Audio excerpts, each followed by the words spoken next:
A lot has happened in the hours since yesterday's assault. We have continuing coverage of the events in Washington and how lawmakers here in Kentucky are responding. All members of Kentucky's congressional delegation were safe yesterday. Victor Puente talked to Congressman Andy Barr, who witnessed the chaos.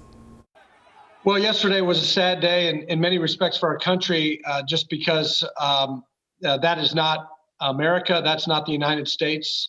Andy Barr told me he understood that there were frustrations tied to the 2020 election, but he also believes what happened yesterday was just wrong. That's not who we are as a country. We resolve our differences at the ballot box and through our democratic institutions, not through violence, whether it was storming the Capitol or some of the events that we've seen in Portland over the summer and other cities. Some of Barr's colleagues, including Representative John Yarmouth from Louisville, said President Donald Trump incited that crowd by continuing to push the narrative that the 2020 election was stolen.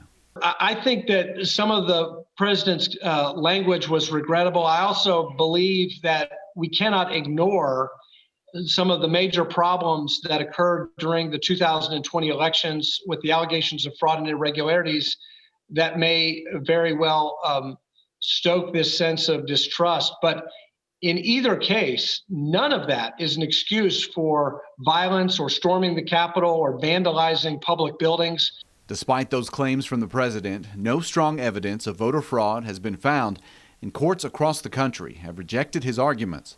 Hours after the assault began, Congress reconvened to finish counting the electoral votes. While some Republicans objected to that count, Barr told me the Constitution made his role clear. That our presidents are elected by the people through the states, through the electoral college system, not by a small group of politicians in Washington, D.C. He believes while people are struggling, the coming days are a chance for Americans to pull together. Many Americans are frustrated with the outcome of the election.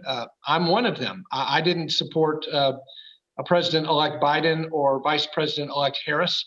But nevertheless, what makes our country great is the transition of power and the recognition that we can fight another day for our principles and our beliefs. In Lexington, Victor Puente, Fox 56 10 o'clock News.